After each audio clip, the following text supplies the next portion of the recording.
नमस्कार, मॅक्स महाराष्ट्र मध्ये आपलं स्वागत आहे. मी आहे किरण सोनावणे. कालच देशातील 5 राज्यांच्या निवडणुकांचे निकाल हाती आलेले आहेत. एकूण एक पंजाब राज्य वगळता भारतीय जनता पक्षाला 4ही राज्यांमध्ये पूर्ण बहुमत मिळालेले आहे आणि त्यांची सत्ता स्थापनेकडे वाटचाल सुरू आहे. अनेक प्रकारे या पाच राज्यांच्या निवडणुकीचे विश्लेषण आपण वेगवेगळ्या विचारवंतांकडून समजून घेतो आहोत.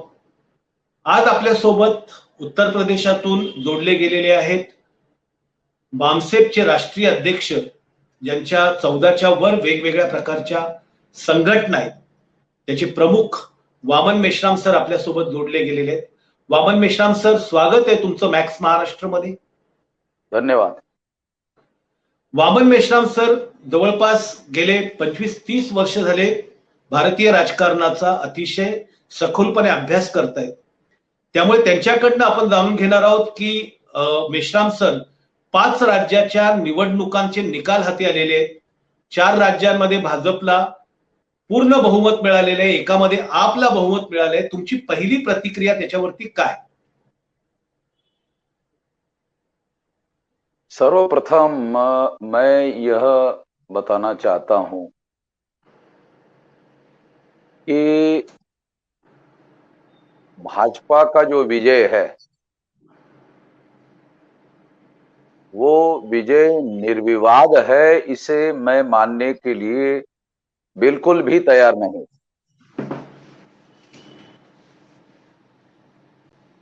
ये चुनाव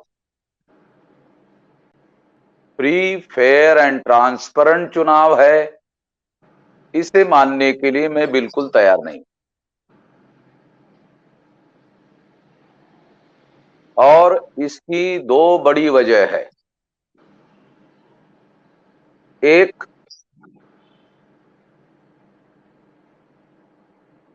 ईवीएम के द्वारा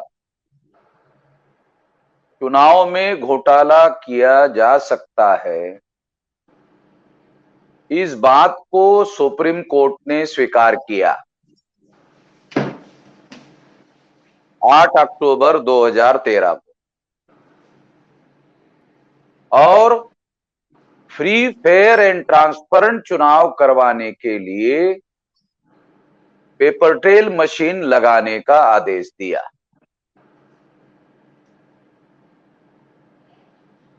मगर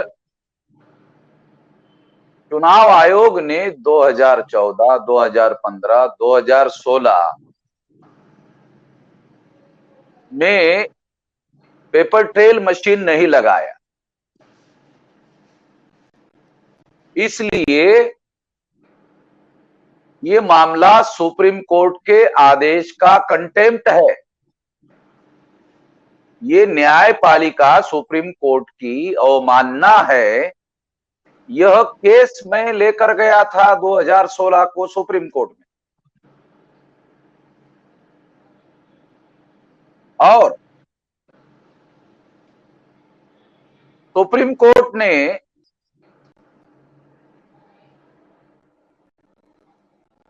मेरे इस केस पर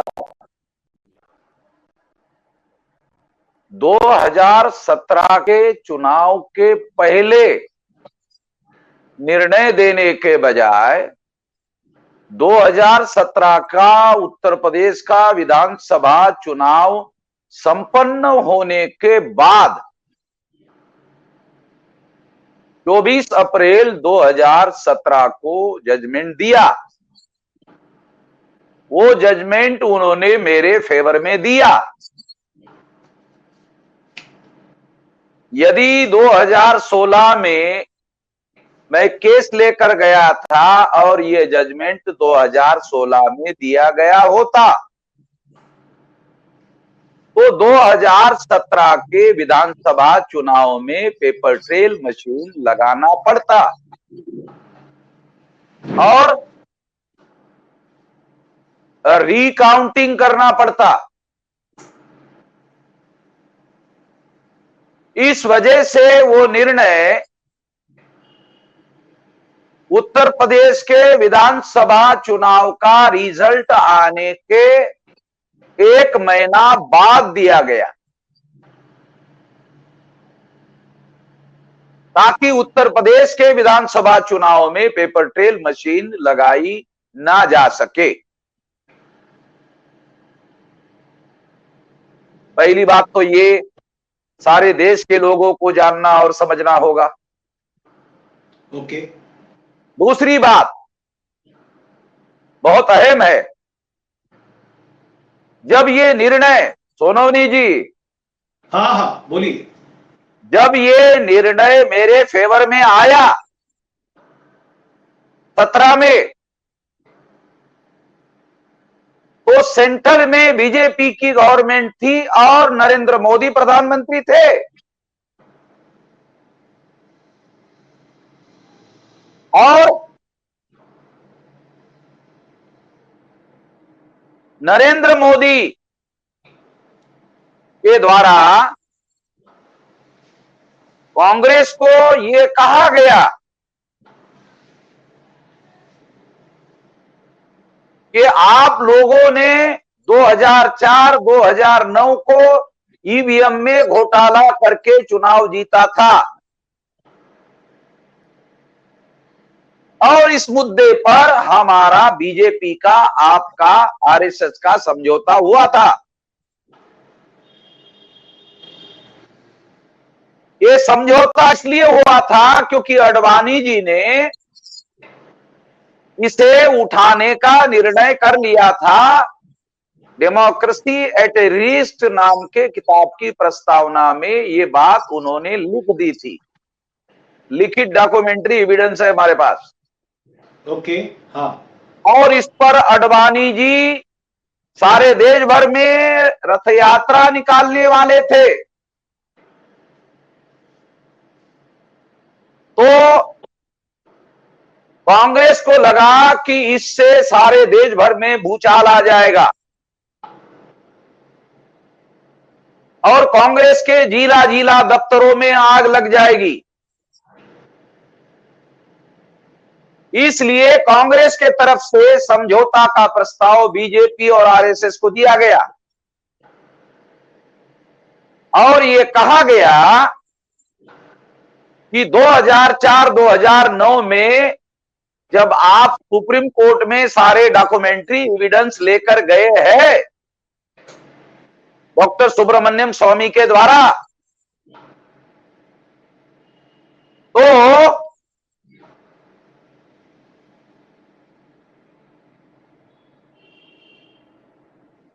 बोलिए। हाँ, तो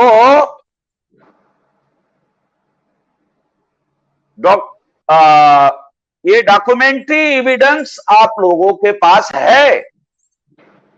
हाँ। आप सुप्रीम कोर्ट में लेकर गए, हम लोगों की सरकार है और हमारे पास जो सुप्रीम कोर्ट की नोटिस आई है वो सबूत हमने भी देखे हैं। इसलिए हम इस बात को स्वीकार करते हैं कि हां, हमने घोटाला किया, मगर इससे देश खतरे में पड़ जाएगा अगर आडवाणी जी रथ यात्रा निकालते हैं तो। और सारे देश के अंदर इंटरनेशनल ओपिनियन खराब होगा।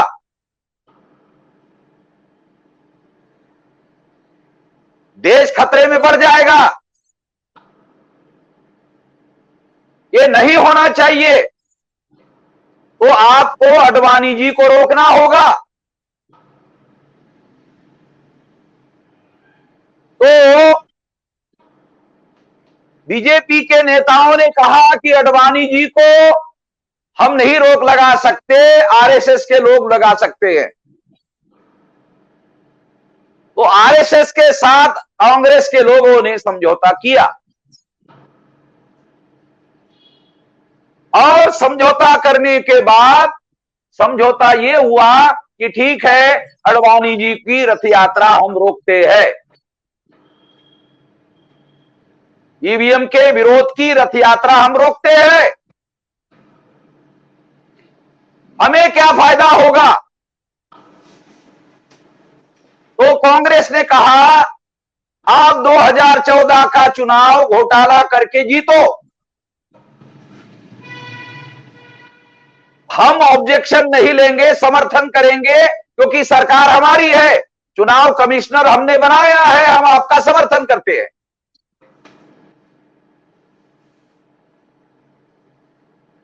तो भी आरएसएस ने कहा कि आपने 2 बार घोटाला किया और आप हमें 1 बार घोटाला करके चुनाव जीतने की बात कर रहे हैं, ये बराबरी की बात नहीं है। तो कांग्रेस ने आरएसएस को कहा कि आप तो राष्ट्रवादी लोग हैं, इसलिए हमने सोचा शायद आप 2 बार घोटाला करने के लिए रजामंद नहीं होंगे, इसलिए हमने 1 बार का प्रस्ताव दिया। अगर आप 2 बार घोटाला करके चुनाव जीतना चाहते हैं तो हमें कोई इतराज नहीं है, आप 2 बार घोटाला करके चुनाव जीतो, हम आपकी मदद करेंगे, हम आपका विरोध नहीं करेंगे। और इस तरह से समझौता हुआ। आपको याद होगा किरण सोनवने जी, हाँ,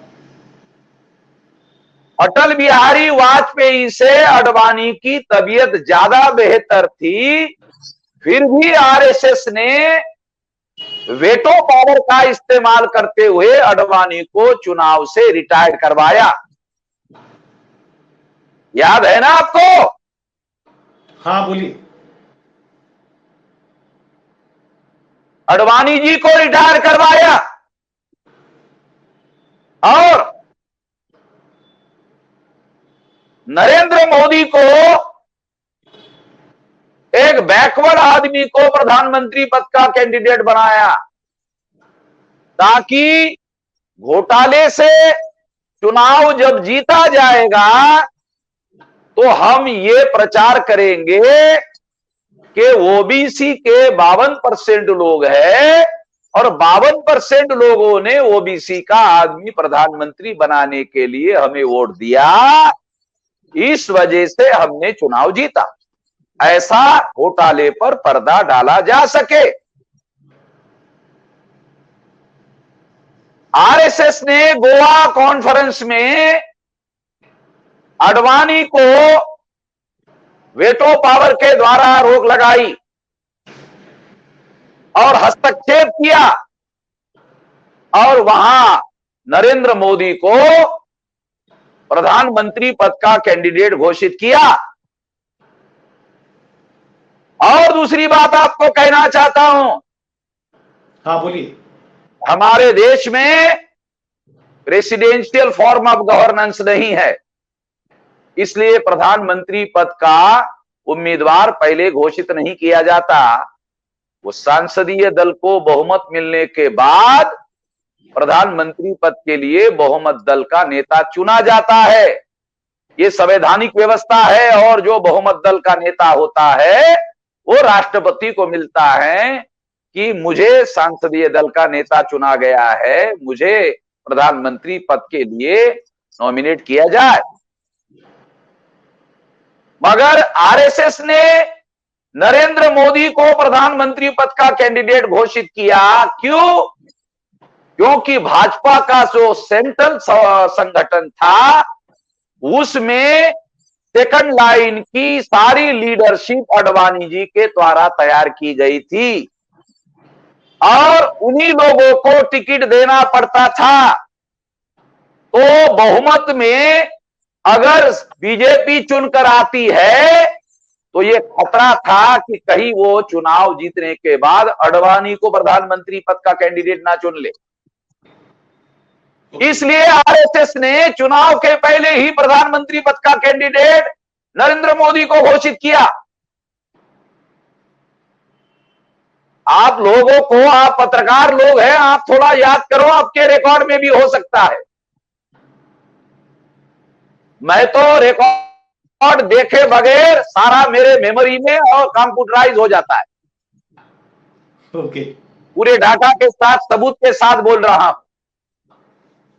और इस तरह से नरेंद्र मोदी को कैंडिडेट घोषित किया गया और 2014 का चुनाव नरेंद्र मोदी के नेतृत्व में लड़ा गया, जीता गया और जीतने के बाद में कांग्रेस ने ये काम उनका वेलकम करने का काम किया और जिस जस्टिस ने 8 अक्टूबर 2013 को सुप्रीम कोर्ट में पेपर ट्रेल लगाने का निर्णय किया था, उन्होंने जी, हाँ बोलिए, वो जो पेपर ट्रेल लगाने का निर्णय किया था, जैसे ही नरेंद्र मोदी प्रधानमंत्री बने उस चीफ जस्टिस को केरला का गवर्नर बनाया गया, क्योंकि वो सेल्फ कॉग्निजेंस ले सकता था चुनाव में कि मैंने पेपर ट्रेल लगाने का आदेश दिया, अमल क्यों नहीं कर रहे हो। वो सेल्फ कॉग्निजेंस ना ले सके, इसलिए सेंट्रल गवर्नमेंट के द्वारा ये मैनेज किया गया और मैनेज करने के बाद जब प्रधानमंत्री नरेंद्र मोदी बने, मैनेजमेंट कांग्रेस ने किया और अमल करने का काम नरेंद्र मोदी ने किया। जैसे ही प्रधानमंत्री बने उन्होंने जस्टिस सदाशिवम को केरला का गवर्नर बनाया। अरे मैनेजमेंट कांग्रेस ने किया और गवर्नर बनाने का काम नरेंद्र मोदी ने किया और इस तरह से ये समझौता पूरा हुआ। इसमें कांग्रेस, बीजेपी, आरएसएस के अलावा जस्टिस सदाशिवम भी शामिल थे। ऐलानिया कह रहा हूं, ऐलानिया कह रहा हूं।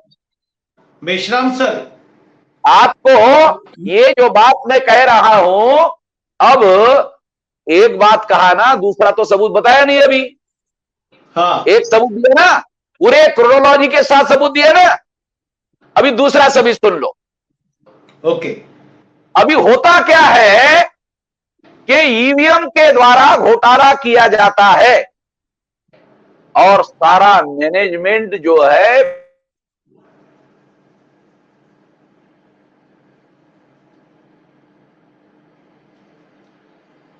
बोलिए।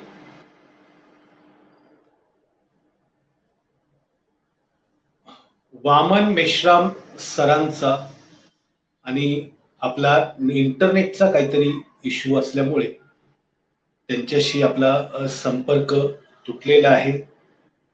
आपण वाट पाहूया की आवाज आ रही है?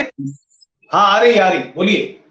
हाँ, मैं आपको बता रहा था कि प्रिंट मीडिया और इलेक्ट्रॉनिक मीडिया क्या करता है, वो एग्जिट पोल में आगे बताता है और फिर लोगों का परसेप्शन, लोगों की धारणाओं को बनाता है कि बीजेपी जीतने वाली है।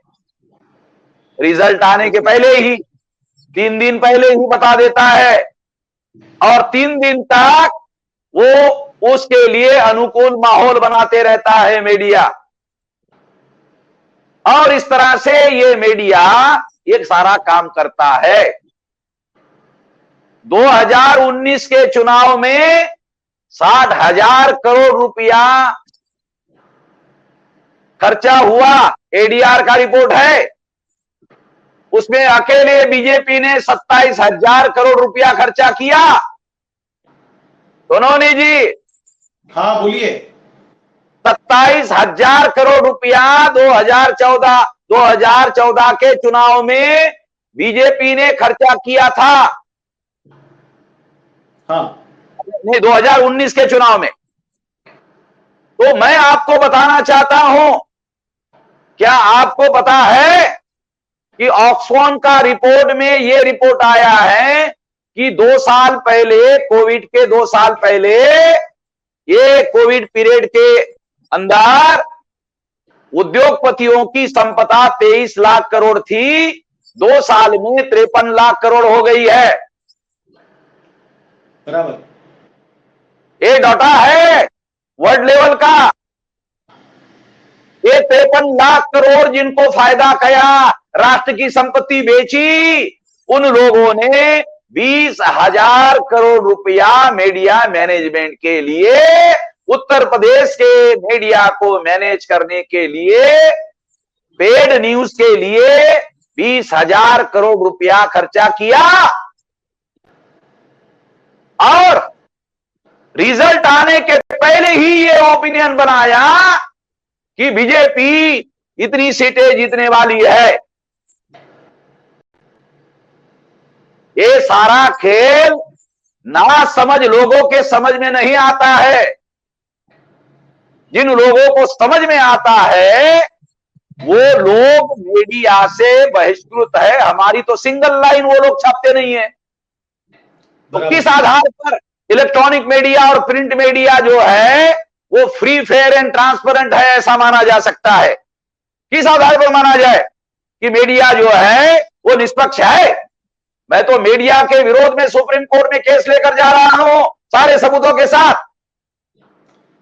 यहां पर सवाल एक आता है वामन मेश्राम जी, सवाल ये उठता है कि ठीक है कि बीजेपी और कांग्रेस मैनेज हो गए, लेकिन राष्ट्र में अन्य पार्टियां भी, अन्य पक्ष भी है, जैसे ममता बनर्जी है, शरद पवार है, बाकी सारे लोग हैं। उन्होंने इस बारे में ईवीएम मशीन को लेकर आवाज क्यों नहीं उठाई?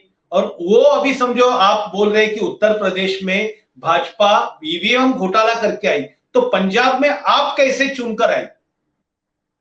सबसे इंपॉर्टेंट बात यह है क्योंकि ये बातें आप लोग अनुमान के आधार पर करते हैं। हाँ, आप लोगों को समझ में आता है अनुमान का मतलब? हाँ बोलिए। सोनानी जी, अनुमान का मतलब समझ में आता है? अनुमान को आप लोग कंफर्म करते हैं अनुमान अनुमान है या कंफर्म है? दो चीजों का फर्क समझ में आता है। आप अपनी बात सुनो आप अपनी बात अनुमान के आधार पर कह रहे हैं। जब सुप्रीम कोर्ट इस बात को एक्सेप्ट कर चुका है कि ईवीएम में घोटाला होता है तो अनुमान गलत है। आप जो अनुमान के आधार पर बात कर रहे हैं, सुप्रीम कोर्ट के जजमेंट के साथ इस अनुमान को मिलाकर देखो, आपका अनुमान गलत है। हाँ। सुप्रीम कोर्ट ने चुनाव आयोग को नोटिस इशू किया और सुप्रीम कोर्ट ने चुनाव आयोग को कहा तुम्हारी बात रखो। उन्होंने किसी सवाल का जवाब नहीं दिया। सुप्रीम कोर्ट ने फिर निर्णय दिया। आप मेरी बात समझ रहे हो सोनोनी जी? हाँ, समझ रहे, बिल्कुल समझ गए, बोलिए। आप केवल अनुमान के आधार पर बात कर रहे हो। अनुमान, और बुद्ध ने कहा एक प्रत्यक्ष प्रमाण है, सत्य को सिद्ध करने का एक अनुमान प्रमाण है। दो प्रमाण है। हाँ। मेरे पास प्रत्यक्ष प्रमाण है कि जो अनुमान आप कर रहे हो वो सुप्रीम कोर्ट के जजमेंट के आधार पर गलत है। हाँ। कभी केजरीवाल भी ईवीएम के विरोध में बोलते थे। केजरीवाल को पूछ लेना। शरद पवार ने भी ईवीएम के विरोध में कहा था, मगर महाराष्ट्र में उनको कांग्रेस से ज्यादा सीटें पिछले विधानसभा चुनाव में दी गई। जरा महाराष्ट्र में आंखें खोल के तो देखो। हाँ। कांग्रेस से ज्यादा सीटें मिली कि नहीं राष्ट्रवादी को? हाँ, बराबर। अरे सोनोनी जी, महाराष्ट्र में रहते हो, मैक्स महाराष्ट्र चलाते हो। हाँ, बोलिए। शरद पवार को कांग्रेस से ज्यादा सीटें एमएलए की मिलने के बाद शरद पवार ने बयान दिया कि नहीं दिया? कि पहले दिया? चुनाव के पहले दिया कि बाद में दिया? बयान आया था उनका, बराबर, चुनाव के बाद में। आपको मेरी आवाज नहीं आ रही है? मुझे आवाज आ रही है आपकी, बिल्कुल सही। मेरी आवाज आ रही है? बिल्कुल हाँ हाँ हाँ हाँ। आपकी आवाज आ रही है मुझे। मैं तो पूरे डाटा के साथ बोल रहा हूं, और पूरे डाटा के साथ बोल रहा हूं। और आपने बंगाल का उदाहरण भी अनुमान के आधार पर बताया। मैं आपको बताता हूं उन्होंने जी, हाँ बोलिए। ईवीएम का फायदा, सुनो, ईवीएम हाँ का फायदा जो नेशनल पार्टियां अपर कास्ट लोगों की है और ज्यादा की है, ये सभी पार्टियों को फायदा होता है, केवल बीजेपी को नहीं। अभी बंगाल में Mamata Banerjee versus BJP, BJP versus Mamata Banerjee, ये जो बाइपोलर वाला मामला खड़ा किया गया था और कांग्रेस और कम्युनिस्टों को आउट कर दिया गया था, ये मीडिया का सारा खेल उस समय कांग्रेस और कम्युनिस्टों ने भी कहा था।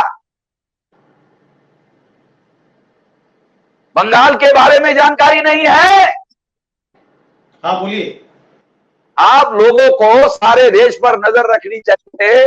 मैं सारे देश भर में संगठन है मेरा, 567 जिलों में। मैं अखबारों के खबरों पर नहीं, मेरे पास फर्स्ट हैंड इंफॉर्मेशन होती है, एकदम डाटा होता है फील्ड का, उसके आधार पर बात करता हूं। वेरीफाइड डाटा होता है, उसके आधार पर बात करता हूं।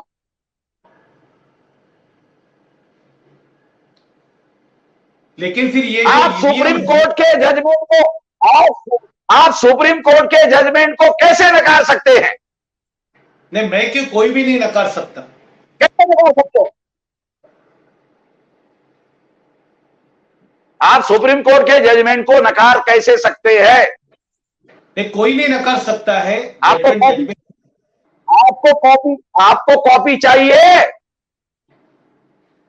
मेरे केस में सुप्रीम कोर्ट के चीफ जस्टिस दीपक मिश्रा ने निर्णय दिया, कॉपी चाहिए? मेरे निर्णय के बाद, मेरे निर्णय के बाद सोनोनी जी, हाँ कांग्रेस ने फरवरी 2019 को सुप्रीम कोर्ट ने बीजेपी को मदद करने के लिए सुप्रीम कोर्ट में केस दायर की और रिकाउंटिंग के ऑर्डर के विरोध में मैच करने का डिमांड की। अरे रिकाउंटिंग का जजमेंट 100% का है तो तुम 50% की मांग क्यों कर रहे हो? सीधी सीधी बात है, ये बीजेपी को मदद करने के लिए कर रहे हो कि नहीं कर रहे हो? आज तक राहुल गांधी, सोनिया गांधी, प्रियंका गांधी ने मेरे इस सवाल का कोई जवाब नहीं दिया। अभिषेक मनु संघवी जो सुप्रीम कोर्ट का लॉयर है, उसने मेरे किसी सवाल का जवाब नहीं दिया।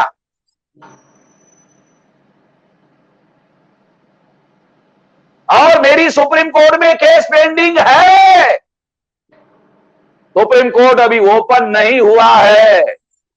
2019 की भी केस मैंने लिख कर रखा हुआ है और ये केस मैं ओपन होने के बाद आमने सामने बहस करने के लिए जाऊंगा। ये नौटंकी जो सुप्रीम कोर्ट में चल रही वो नहीं, आमने सामने बहस होनी चाहिए, जज सामने होना चाहिए, वकील सामने होना चाहिए, तब। आ रहा है ना समझ में आपके? हाँ बिल्कुल। हाँ। और सोनोने जी एक बात और ध्यान रखो, मैं बगैर सबूत के कोई बात नहीं करता हूं। लेकिन फिर इस सब में जो ये जो दलितों की और बहुजनों की राजनीति जो है वो बहुत जोर से आहत हुई है, या वो यानी समझो यानी वो उनकी कोई राजनीति बची नहीं है। जैसे 5 राज्यों में उत्तर प्रदेश का ले लीजिए तो मायावती जी कहीं नजर नहीं आ रही। सुनिए मेरी बात सुनिए। हाँ, मायावती ने पिछले विधानसभा चुनाव में ईवीएम में घोटाला करके चुनाव बीजेपी ने जीता, ये बात प्रेस कॉन्फ्रेंस करके कही थी कि नहीं कही थी? कही थी। कही थी। फिर उसने आंदोलन घोषित किया था कि नहीं किया था? हाँ, किया था। फिर नरेंद्र मोदी की सरकार ने बहन जी को मैसेज दिया कि बहन जी, आपके लिए जेल के दरवाजे खुले हैं, आप आंदोलन करना चाहती है तो कर सकती है।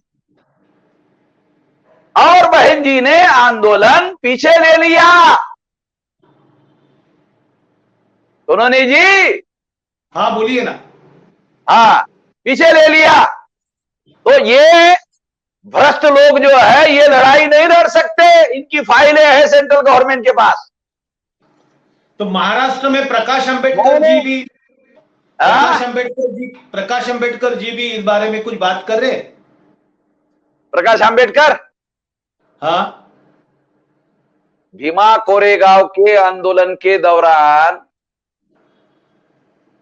फडणवीस को उसके घर में जाकर मिलने का काम कौन कर रहा था? तो उन्होंने जी, हाँ बोलिए ना। और घर के बाहर आकर बयानबाजी कौन कर रहा था? मैंने महाराष्ट्र बंद का ऐलान दिया तो मुझे इस बात का श्रेय नहीं मिलना चाहिए, इसलिए प्रकाश अंबेडकर को मैदान में उतारा गया। मगर भीमा कोरेगांव का आंदोलन तो मेरा था, मैं चला रहा था। मैं बाबा साहब आंबेडकर जाते थे तो प्रकाश अंबेडकर ने कहा बाबा साहब आंबेडकर तो जाते ही नहीं थे, झूठ बोला प्रकाश अंबेडकर को। मेरी वजह से मजबूर होकर प्रकाश अंबेडकर को भीमा कोरेगांव जाना पड़ा, नहीं तो भीमा कोरेगांव जाता भी नहीं था।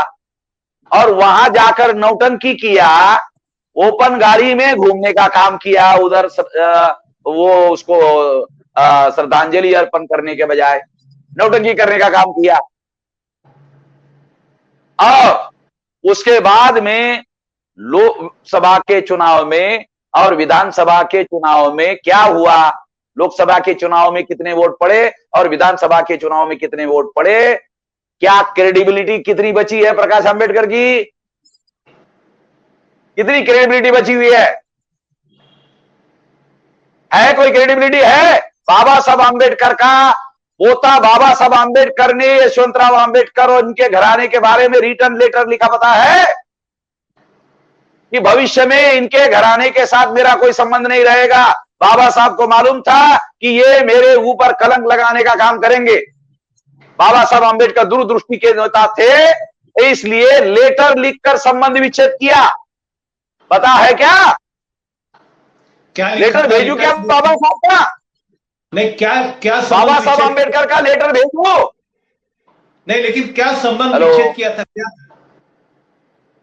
क्या बाबा साहब अंबेडकर ने कहा कि आपको बता रहा हूं, बाबा साहब अंबेडकर ने लिखा आपका जो हिस्सा था वो मैंने दे दिया है, अभी आपका हमारा कोई भविष्य में रिश्ता नहीं है, आप अपना देखो, मैं अपना देखूंगा। आपको लेटर नहीं मिला अभी तक? मैं लेटर भेजता हूं। हाँ भेजिए। मैं लेटर भेजता हूं। उन्होंने, बाबा साहब ने कहा था कि वो जो प्रॉपर्टी है दादर की, वो समाज की प्रॉपर्टी है, तुम वहां गड़बड़ी कर रहे हो, अब तुम्हारा मेरा कोई रिश्ता नहीं है, तुमको मैं अभी इससे अलग करता हूं, ये तुम्हारी ये हिस्सा मैं देता हूं और तुमको मेरे इस सारे काम से अलग करता हूं।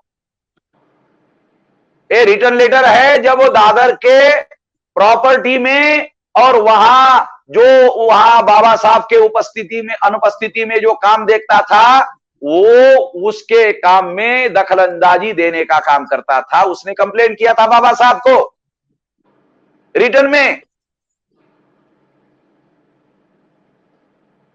तो उन्होंने, जी आप मैक्स महाराष्ट्र चला रहे हैं और इतनी अहम बात आपके जानकारी में नहीं है, मुझे बड़ी हैरानी होती है। बहुत बार आप बात कर रहे हैं, बात करिए, आपसे जानकारी लोगों को मिल रही है, मुझे अकेले को जानकारी होकर क्या फायदा? आप लोगों को बता रहे। आप पत्रकार हैं, इसलिए बोलिए। आप लोगों को हम लोग आप लोगों से सीखते हैं, आप हाँ लोगों बोलिए। से जानकारी लेते हैं, आप मीडिया देखिए चलाते ये हैं। सब जो मामला चल रहा है, मायावती समझो कुछ नहीं हो रही है, आप प्रकाश अंबेडकर ऊपर है, तो दलित दलित और बहुजनों के राजनीति का भविष्य क्या होगा आगे चल के? देखो, क्या होगा? अभी ईवीएम मैं मशीन को आपको लेकर, ये ईवीएम मशीन को लेकर बाकी मैं सारे लोग कोई। मैं, मैं, मैं क्या कह रहा हूं, देखो, हाँ मैं ये केस सुप्रीम कोर्ट में क्यों लेकर गया था कि पेपर ट्रेल मशीन अगर लगाई जाती है तो आपको भी थोड़ा सा जागृत कर देता हूं, क्योंकि ये लड़ाई मैं बहुत बारीकी से लड़ चुका हूं। आपको जागृत कर देता हूं। मेरी आवाज आ रही ना? बिल्कुल आ रही पेपर है। ट्रेल का क्या, पेपर ट्रेल का क्या मतलब थोड़ा बताता हूं। हाँ ईवीएम में इलेक्ट्रॉनिक रिकॉर्ड रहता है और इलेक्ट्रॉनिक रिकॉर्ड ट्रांसफरेबल होता है, सारी दुनिया के लोग मानते हैं। इसलिए सुप्रीम कोर्ट ने पेपर ट्रेल लगाकर कागज का एविडेंस तैयार किया। यदि इलेक्ट्रॉनिक रिकॉर्ड में कोई गड़बड़ी होती है तो कैंडिडेट को अधिकार होगा कि जो कागज के ऊपर ठप्पे लगे हुए जो कागज पेपर ट्रेल मशीन में रहेंगे उसकी रिकाउंटिंग करने की मांग करने का अधिकार होगा। 8 अक्टूबर 2013 को सुप्रीम कोर्ट ने निर्णय दिया। अच्छा, क्यों दिया जानते हो? कि हाँ बोलिए। इससे free free fair and transparent चुनाव होगा और जो जो इलेक्ट्रॉनिक वोटिंग मशीन में घोटाला करने वाले लोग हैं उनको पहले से मालूम हो जाएगा कि अगर हम इलेक्ट्रॉनिक वोटिंग मशीन में घोटाला करते हैं तो पेपर ट्रेल मशीन के अंदर से निकलने वाले कागजी मतों में वो घोटाला पकड़ा जाएगा। और आंध्र प्रदेश में ऐसा प्रयोग हुआ और एक जगह ऐसा करके दिखाया गया, पकड़ा गया। और इस वजह से चुनाव, ये भी मेरे पास रिकॉर्ड है, चुनाव आयोग ने 2014 के चुनाव में कांग्रेस और बीजेपी की मदद से इसे लागू ही नहीं किया, ऑर्डर होने के बाद भी। और लागू करने का ऑर्डर सुप्रीम कोर्ट लागू क्यों नहीं कर रहे हो ऐसा सवाल ना पूछे, इसलिए जस्टिस सदाशिवम का मुंह बंद करने के लिए उसको आश्वासन दिया गया कि आपको चुनाव के बाद गवर्नर बनाया जाएगा। सदाशिवम को केरला का गवर्नर बनाकर चुप कर दिया गया। मैं रिटायर्ड चीफ जस्टिस के बारे में कह रहा हूं, अगर मेरे पास सबूत नहीं है तो मुझे जेल में चला गया होता ना। हाँ उन्होंने जी बराबर है। कोई छोटी मोटी बात कर रहे हो क्या? हाँ बराबर बोलिए। हाँ, कोई छोटी मोटी बात नहीं कर रहा हूं, ऐलानिया कह रहा हूं। और मैंने नरेंद्र मोदी को कहा कि तुमने 2019 का चुनाव घोटाला करके जीता और अगर ये गलत है तो तुम बहुत शक्तिशाली प्रधानमंत्री का पद होता है। अगर तुम्हारे चपरासी ने किसी एसपी को टेलीफोन कर दिया तो मेरे ऊपर एफआईआर हो सकता है। कर लो, तो करो, करको दिखाओ, फिर देखो मैं कैसे सबूत के साथ में जाता हूं सुप्रीम कोर्ट में। ये तो ऐलानिया कहा हुआ है। सारे देश भर में ईवीएम भंडाफोड़ परिवर्तन यात्रा साल भर चलाई, केवल 2 स्टेट रह गए, केरला और तमिलनाडु, वो भी मैं करने वाला हूं। तो मैं आपको यह बताना चाहता हूं कि पेपर ट्रेल मशीन कागजी एविडेंस है और इलेक्ट्रॉनिक मशीन में इलेक्ट्रॉनिक रिकॉर्ड होता है जो ट्रांसफरेबल होता है। कागज ट्रांसफर नहीं होता। कैसे? अगर किसी ने ठप्पा पंजे को मारा, हाथी को मारा, साइकिल को मारा, जो ठप्पा मारा वो एविडेंस रहता है और एविडेंस वाला कागज ट्रांसफरेबल नहीं होता। सुनो नहीं जी? हाँ बोलिए। तो ये बात मैं आपको समझा रहा हूं और इसके आधार पर कह रहा हूं कि ईवीएम मशीन टारगेटेड पार्टी और टारगेटेड इंडिविजुअल के विरोध में इस्तेमाल किया जा सकता है। फॉर एग्जाम्पल, हाँ आपको बताता हूं, उत्तर प्रदेश का उदाहरण देके बताता हूं। केशव प्रसाद मौर्य को पिछले बार उत्तर प्रदेश में मुख्यमंत्री बनाने का वादा किया था, वो ओबीसी का था। याद आ रहा है? याद आ रहा है? हाँ, बराबर केशव प्रसाद मौर्य। हाँ, तो उसके खिलाफ ईवीएम का इस्तेमाल करके उसको बीजेपी नरेंद्र मोदी ने हरवा दिया। अच्छा, क्यों हरवाया जानते हो? क्यों हरवाया हो? हाँ। जैसे शत्रुघ्न सिन्हा को हरवा दिया, नरेंद्र मोदी अपना जो भी विरोधी है उसको हरवाता है, केशव प्रसाद मौर्य को की हरवा रहा है जानते हो? क्योंकि वो 5 साल तक ये बातें लोगों को कहता रहा कि मेरे साथ धोखा हुआ। हाँ। अब वो कहने लायक ही नहीं रहा, उसको हरवा दिया केशव प्रसाद मौर्य को। हाँ, बराबर। ठीक है, सबूत के तौर पर बता रहा हूं। हाँ, कि इंडिविजुअल टारगेट पर, सुनो, इंडिविजुअल को टारगेट बनाकर ईवीएम के द्वारा हरवाया जा सकता है और जितवाया जा सकता है। हो गया सबूत। दूसरा, हाँ। पार्टी को टारगेट बनाया जा सकता है और पार्टी को जितवाया और हरवाया जा सकता है। 2014 के चुनाव में या विधानसभा के चुनाव में की जानकारी कि उस समय डीएमके की ओबीसी पार्टी हारी और शेड्यूल कास्ट की मायावती की पार्टी हारी, माइनॉरिटी की पार्टी हारी, तो एससी एसटी ओबीसी माइनॉरिटी की पार्टियां हार गई और जो भी ब्राह्मणों की पार्टियां थी वो ब्राह्मणों की पार्टियां जीतती गई। डॉक्यूमेंट्री, ये चुनाव आयोग का रिकॉर्ड बोल रहा हूं। हाँ, बराबर। आपको इस सारी बातों का माइक्रो लेवल पर स्टडी करना चाहिए। हमारे पास सारे सबूत है। हाँ। आप मुझे बताओ, उन्होंने जी, आपके पास ये भी जानकारी होगी। आवाज आ रही क्या? बिल्कुल आ रही, आवाज आ रही, बोलिए। आ रही है? हाँ। आज देखो, 99 तक किसी भी पार्टी को सेंटर में क्लियर मेजॉरिटी नहीं मिलती थी। बराबर।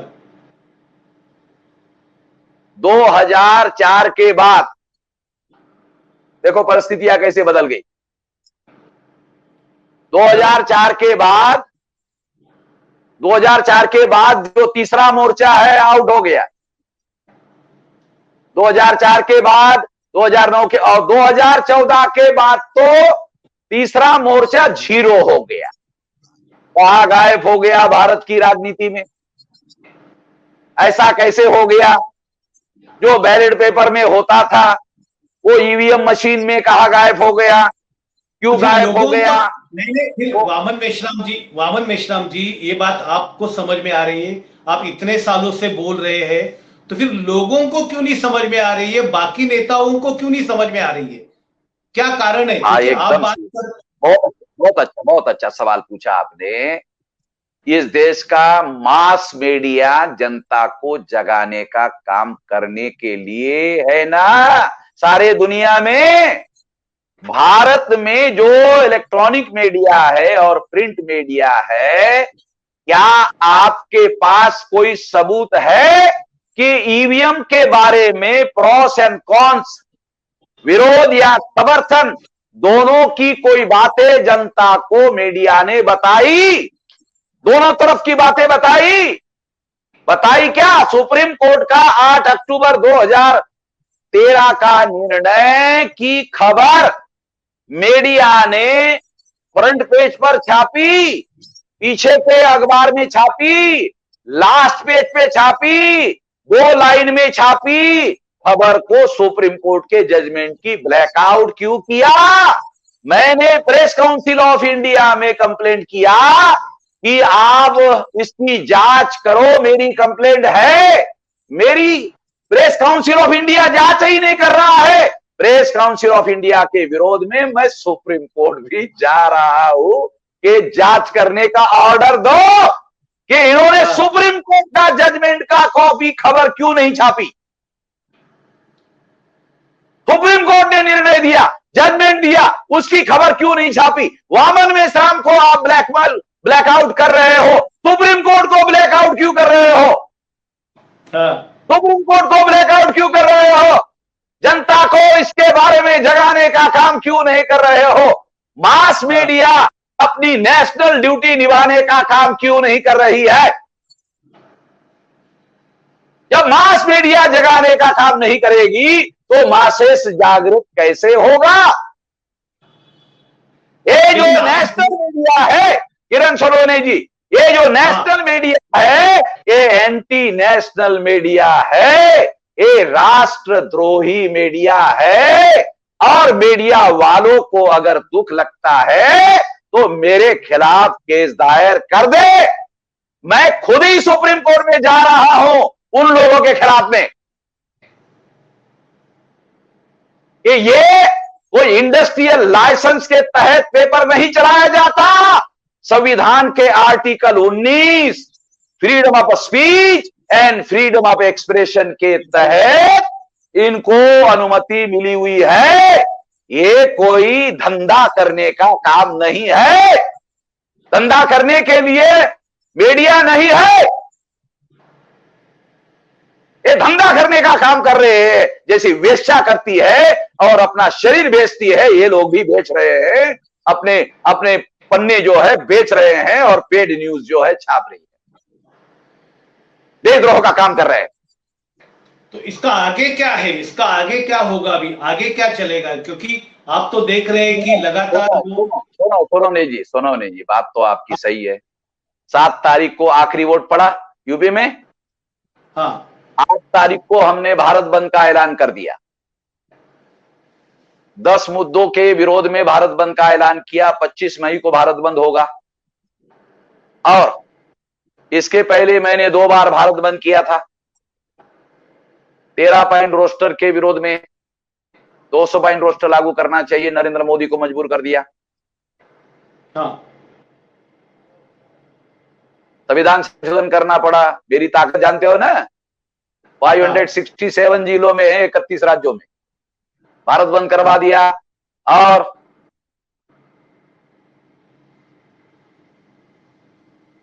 आवाज आ रही है?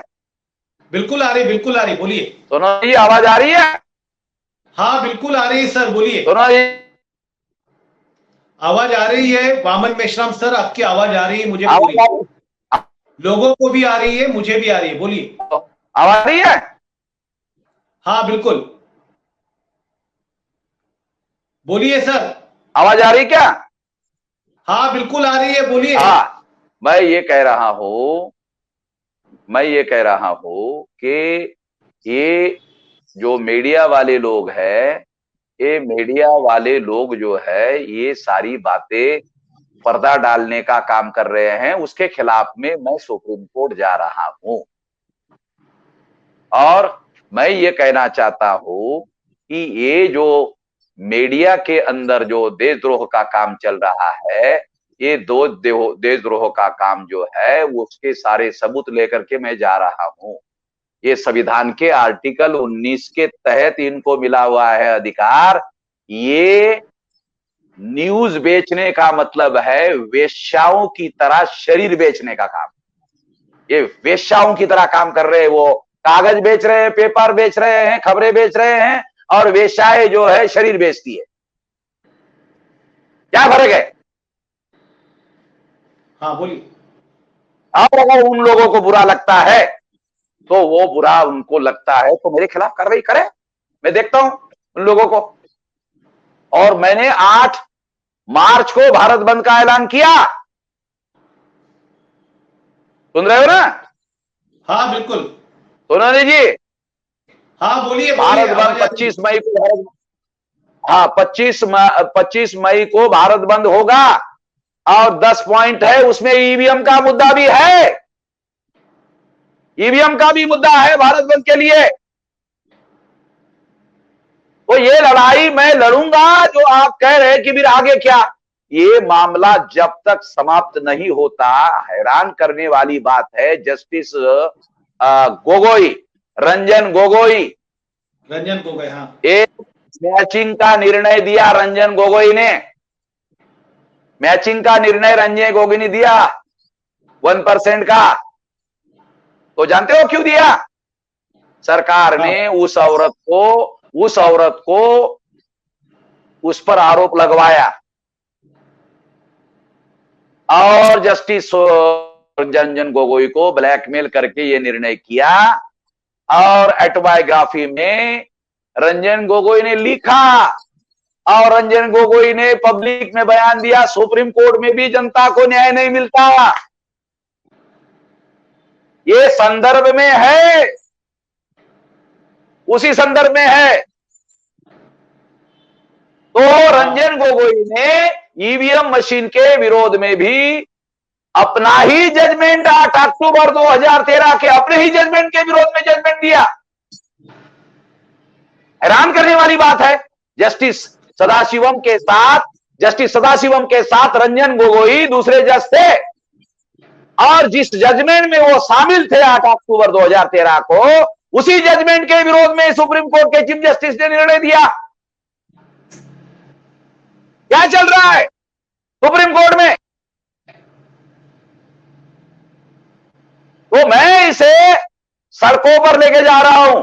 मैं संविधान मानता हूं तो मैं सुप्रीम कोर्ट में भी लेके जाऊंगा, और आंदोलन करने का अधिकार फंडामेंटल राइट है तो सड़कों पर भी लेके जाऊंगा, क्योंकि यह भी मौलिक अधिकार है। किसी न किसी को इसके विरोध में आंदोलन तो करना पड़ेगा ना। हाँ, आंदोलन करने के बाद इसमें बदलाव आएगा। 2 बार मैंने भारत बंद किया, दूसरी बार सीए के विरोध में किया। भारत सरकार सीए अभी तक लागू नहीं कर पाया मेरे डर की वजह से। मैं इसे लागू नहीं होने दूंगा। केंद्र सरकार के विरोध में जन आंदोलन करूंगा, लागू नहीं होने दूंगा। और ईवीएम का जब तक कोई तर्क संगत समाधान नहीं निकलता है तब तक मेरी लड़ाई जारी रहेगी, और इसे मैं ही मंजिले मकसूद तक पहुंचाऊंगा। जब तक ये मामला फतेह नहीं होता, विजय हासिल नहीं होती, ये लड़ाई जारी रहेगी। और विजय हासिल किया जाएगा। जनता का, भारत लोकतंत्र बचाव करने का, भारत के संविधान के बचाने का ये लड़ाई मैं लड़ूंगा, और पूरे ताकत के साथ लड़ूंगा, पूरे शक्ति के साथ लड़ूंगा, क्योंकि मेरे सिवा कोई लड़ने वाला नहीं है। मायावती ने समझौता कर लिया, अखिलेश यादव भी ईवीएम के विरोध में एक बयान देकर चुप हो जाएगा, वो भी लड़ने वाला नहीं है। लड़ना मुझे होगा, मैं लड़ूंगा। ओके, धन्यवाद वामन मेश्राम सर जी, आपने अपना कीमती समय मैक्स महाराष्ट्र को दिया। हम लोग ये थे वामन मेश्राम सर, जो अभी चुनाव जो 5 के नतीजे आए हैं, उन नतीजों को लेकर हम उनसे बात कर रहे थे। तर त्यांनी असं सांगितलं की ह्या ज्या 5 राज्यांमधल्या ज्या निवडणुका झाल्या त्याच्यामध्ये त्यांच्या त्या रिझल्टला ते मानत नाहीयेत, आणि तो जो रिझल्ट आहे तो ईव्हीएम मशीनमुळे आलेला आहे, आणि या संदर्भात तुम्ही संपूर्ण त्यांचं बोलणं ऐकलेलं आहे। आणि या संदर्भात न्यायालयातली आणि रस्त्यावरची अशी दोघी तर्फाची लढाई आम्ही लढणार आहोत, या संदर्भातला घोषणा त्यांनी मॅक्स महाराष्ट्रवर केली। त्यांनी सांगितलं की या देशातली जे माध्यम आहेत, प्रसार माध्यम, ते सुद्धा त्यांच्या भूमिकेच्या विरोधात वागतायत। त्यांना राज्यघटनेने जो अभिव्यक्ती स्वातंत्र्याचा आणि त्यांना जो निर्णय दिलेला, म्हणजे हक्क दिलेला आहे, त्या हक्काच्या विरोधात त्यांचं वर्तन आहे, आणि त्याच्या विरोधात सुद्धा मी सर्वोच्च न्यायालयामध्ये जाणार आहे। तुम्ही ही सगळी त्यांचं म्हणणं ऐकलेलं आहे।